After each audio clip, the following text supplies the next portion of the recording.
Hello everyone, welcome back to another blog. আজ একটা বিশেষ দিন। আজ হলো মাদার্স ডে। যদিও মায়েদের জন্য আলাদা করে কোনো দিন হয় না, কিন্তু তবুও আর যেহেতু মাদার্স ডে স্পেশাল, তো কিছু করতেই হতো। মায়ের জন্য একটা সারপ্রাইজ প্ল্যান করেছিলাম আমি আর বোন। যেমনি কথা তেমনি কাজ, সঙ্গে সঙ্গে বেরিয়ে পড়লাম মাকে নিয়ে। চলে গেলাম একটা রেস্টুরেন্টে। আমরা মায়ের জন্য একটা কেক এনেছি, মা সেটা কাটবে বলে আমরা রেডি করছিলাম।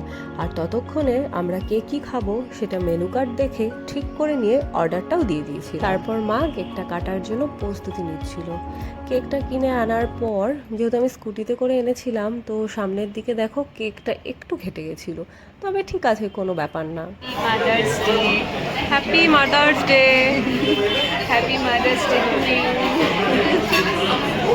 দেখো মা এখন কেক কাটছে।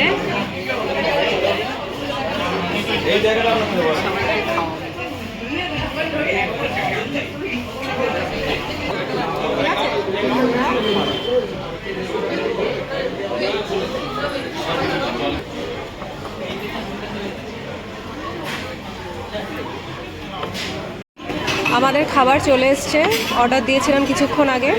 এটা আমার জন্য মাটন কষা এসছে, বোন আর মা খাবে তন্দুরি রুটি আছে, আর বাটার গার্লিক নান আছে সাথে। আর এখানে আছে চিকেন কষা আর বাসন্তী পোলাও, এটা আমার জন্য অর্ডার করেছি। তো আমরা এখন খাবারটা খাবো।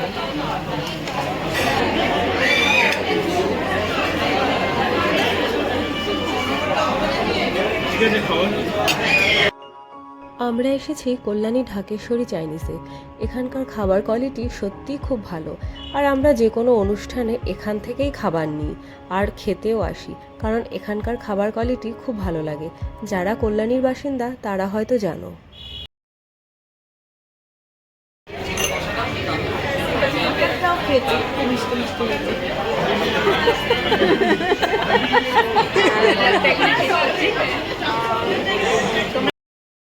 আর শেষ পাতে ছিল মশালা কোক। গরমের সময় এই ঠান্ডা পানীয়টাই স্বস্তি দেয়। নাও মা, আমার তরফ থেকে দেখো তো কেমন হয়েছে।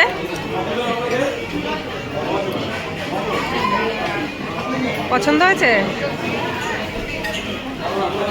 পছন্দ হয়েছে তো। আজকের দিনটা খুব ভালো কাটলো, সবাই মিলে বেরিয়েছিলাম, আনন্দ করলাম, খাওয়া দাওয়া করলাম। এখন বাড়ি ফিরে যাব। দেখা হবে তোমাদের সাথে নেক্সট কোনো ব্লগে। বাড়িতে চলে এসেছি, এবার একটু ফ্রেশ হয়ে নেব। ভিডিওটি যদি ভালো লাগে তাহলে লাইক, শেয়ার ও কমেন্ট করো।